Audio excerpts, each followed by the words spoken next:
कुंभ और प्रयागराज वो स्थान नहीं है जहां पर राजनीति और राजनीतिक कार्यक्रम और फैसले लिए जाएं। कुंभ के स्थान पर कैबिनेट करना ये पॉलिटिकल है और पॉलिटिकल संदेश देना चाहते हैं वो लोग। हम में से बहुत सारे लोग हैं जो गंगा स्नान कराए होंगे, उन्होंने तस्वीर भी नहीं डाली होगी, कहीं भी ना आपको बताया होगा। कुंभ और प्रयागराज वो स्थान नहीं है जहां पर राजनीति और राजनीतिक कार्यक्रम और फैसले लिए जाएं।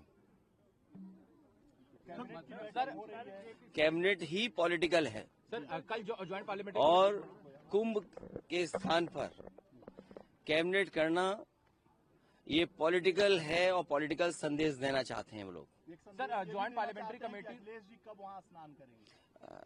समाजवादी पार्टी के लोग मन से और आस्था है उनको। हम में से बहुत सारे लोग हैं जो गंगा स्नान कराए होंगे, उन्होंने तस्वीर भी नहीं डाली होगी, कहीं भी ना आपको बताया होगा। सर, 31 को सेशन शुरू हो रहा है, उसमें वक्फ अमेंडमेंट को जो ज्वाइंट जेपीसी थी वो सामने रखेगी। कल भी लखनऊ में मीटिंग हुई है। भारतीय जनता पार्टी जहां उन्हें जमीन मिल जाए, और भारतीय जनता पार्टी को हम लोगों ने उत्तर प्रदेश में बहुत करीब से देखा है और लगातार उनके काम करने का तरीका देख रहे हैं।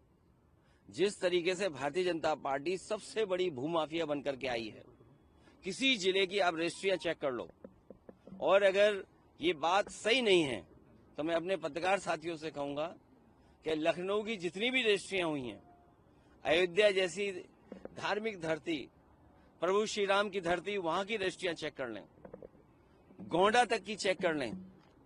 सबसे ज्यादा आप भारतीय जनता पार्टी के लोगों को पाओगे ये वक्फ की जमीन को केवल कब्जा करना चाहते हैं, ये विवाद खत्म नहीं करना चाहते हैं, कोई झगड़ा नहीं खत्म करना चाहते हैं। विवाद कैसे और बढ़े, कैसे लोगों को दबाया जाए, कैसे समाज में नफरत फैले, किस तरीके से नफरत का सहारा लेके राजनीति कर सकें, उस रास्ते पे भारतीय जनता पार्टी चलती है। उसी के लिए समय समय पर वो कानून लाती है। सर, आप दिल्ली कब जा रहे हैं चुनाव प्रचार करने के लिए? आप मिल्कीपुर का दौरा चल रहा है। बहुत जल्दी सर, आज मिल्कीपुर हम सब लोग मिल करके जीत के दिखाएंगे। सर, आपने कहा था ऐतिहासिक चुनाव होगा, तो क्या कुछ ऐतिहासिक, मतलब अभी सारे बहुत बाईपोल वाले ऐतिहासिक? मिल्कीपुर का इकलौता चुनाव है। भारतीय जनता पार्टी ने अपनी पुलिस आगे कर दी है, एसओसीओ को निर्देश दे दिए हैं, डीएम एसपी पूरा इशारे पे लखनऊ के चल रहे हैं। वहां की आम जनता कह रही है, आम लोग, और आप भी जब गए होंगे, आपके सहयोगी गए होंगे, तो वो यही कह रही है जनता कि निष्पक्ष चुनाव होगा तो ऐतिहासिक जीत समाजवादी पार्टी की होने जा रही है। वो बचाना चाहते हैं बेईमानी से, जो उन्होंने बेईमानी बाई इलेक्शन में देखी। कहीं ये सोच सकते हैं कि लोकतंत्र में पुलिस को आगे करके वोट डलवा दें? ये बीजेपी के लोग और बीजेपी की सरकार पुलिस के इशारे पे काम करना चाहती है। हमें कहीं से डेटा मिला था और उस डेटे को मैंने ग्राफ में कन्वर्ट कर करके मैंने ट्वीट कर दिया, सोशल मीडिया पे डाल दिया। वहां के लोगों ने जवाब दिया, लेकिन उसके बाद जब दूसरा डेटा भी मैंने डाला, उसके बाद लगा कि वहां के अधिकारी, पदाधिकारी और सरकार के लोगों को सांप सूंघ गया।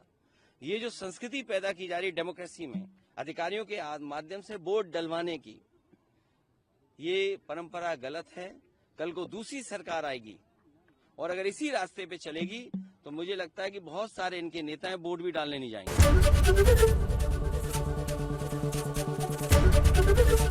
एबीपी गंगा, खबर आपकी, जुबान आपकी।